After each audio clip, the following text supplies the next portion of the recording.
Allah. Daha yüksek olabilir. Acılar huder Allah. Yer gök ilimini biller Allah. Ve defteri yeniler Allah. İzin ver de Kabe'mi görelim Allah. İzin verse yolunda verelim Allah. Göster cemalini görelim Allah.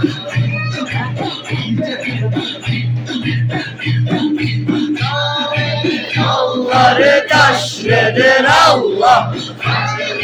Gözleri yaşlıdır Allah.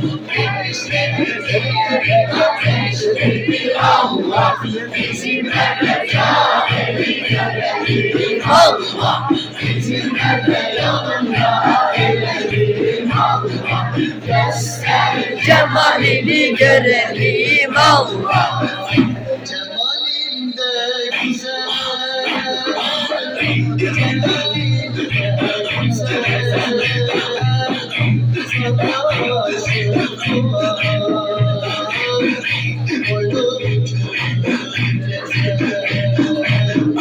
cemalinde güzel,